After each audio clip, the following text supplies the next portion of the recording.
A good Friday morning to you. Roger Hill of Wuthering Heights Consulting. This VELCO Weather Hazards Outlook weather video is driven by 802cars.com. They represent 802 Toyota, Twin Cities, Subaru, and 802 Honda, all located off of Exit 7 on Interstate 89. Looking at the infrared version right now of our current condition, a very large area of higher pressure in our vicinity. This is only going to continue for another 36 to 48 hours. Looking a little bit at the broader picture here, you can see a lot of what we call the SAL, the Saharan air layer, signified by dust. Looks like a trough of lower pressure has brought in some cleaner air here, but a lot of dust in the air from the Caribbean blowing in off the Sahara across the subtropics, and this has made it into the Caribbean basin, and this is pretty much normal. One thing I would like to show you, though, is that we have thunderstorm activity in this little blue spots here. This is actually lightning, and even some lightning up in this location here. But you'll notice that the Saharan air layer, or SAL, has a tendency to dampen down thunderstorm activity, and consequently there's no lightning strikes. Okay, shown right now, dew point temperatures. You can see the 500 millibar pattern. This is actually a high pressure center, and this is a low pressure center. Cut-off low that'll be developing, and it's got a strong surface low that's working its way into the Great Lakes. So what's going to end up happening is this area of higher pressure gets off the coast, and we get this sort of broad fetch or plume of moisture working up the eastern seaboard. See if I can back out here real quick. And this disturbance that's been affecting parts of Florida, the Carolinas, is really going to unload a lot of rainfall, and then that's going to creep up the middle Atlantic coast and then continue on a track into northern New England. Now, for much of the summer, our weather has been coming out of the west and northwest, occasionally from the southwest, and feeding off of Bermuda High and seeing some Gulf of Mexico moisture tangle up with some frontal systems. But generally, we have not seen what is more or less normal when we get these sort of southerly fetches or southerly feeds coming out of the deep tropics or the subtropics. And consequently, we do have a disturbance. This is a lead disturbance getting sort of pivoted around this area of low pressure here with this trough, and this is going to be tracking into New York. So we're going to start all of this on Sunday, and what it ends up doing is it gives us several days out into the future of daily diet of showers and thunderstorms.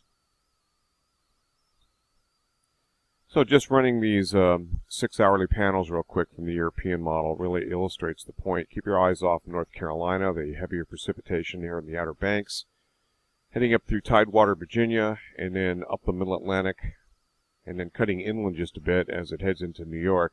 This will open the gate, if you will, for more where that came from.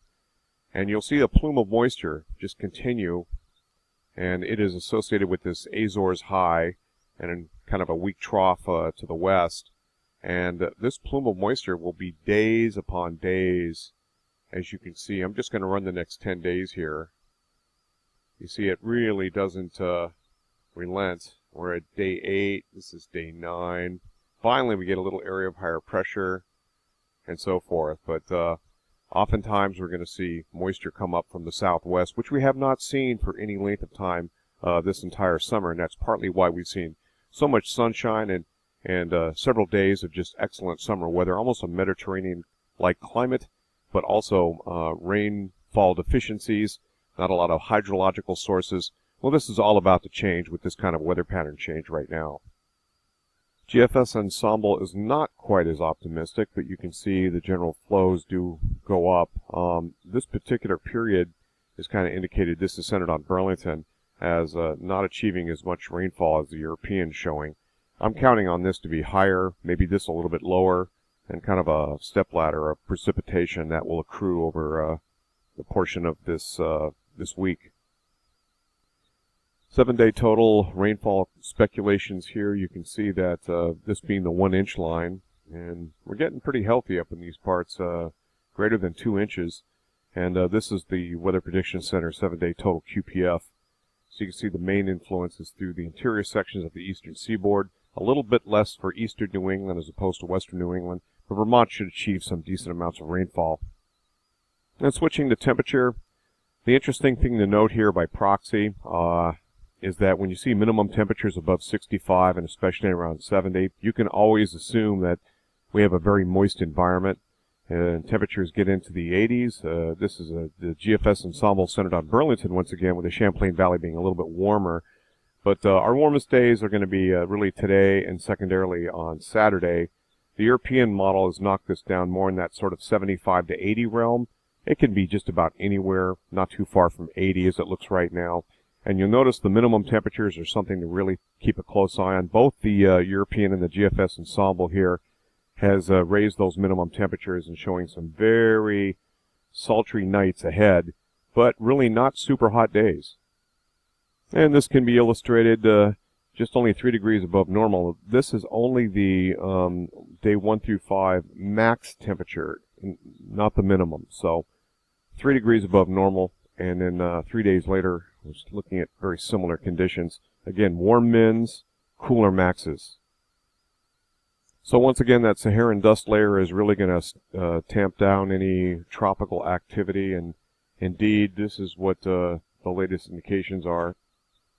No tropical cyclones projected over the next 5 days. And one other thing I'm going to call your attention to just for kicks here, those of you who are into lightning, this is Lake Maracaibo, Colombia, and even though there is a pretty good SAL or Saharan dust layer tamping down thunderstorm activity, not so much over the lake here. And this has the most thunderstorms of any place in the world. And they say it's around 300, 350 days a year. And you can see at night, this is typically what happens is they develop with the convergence zone of this very warm water. In the daytime, they have a tendency to fall apart.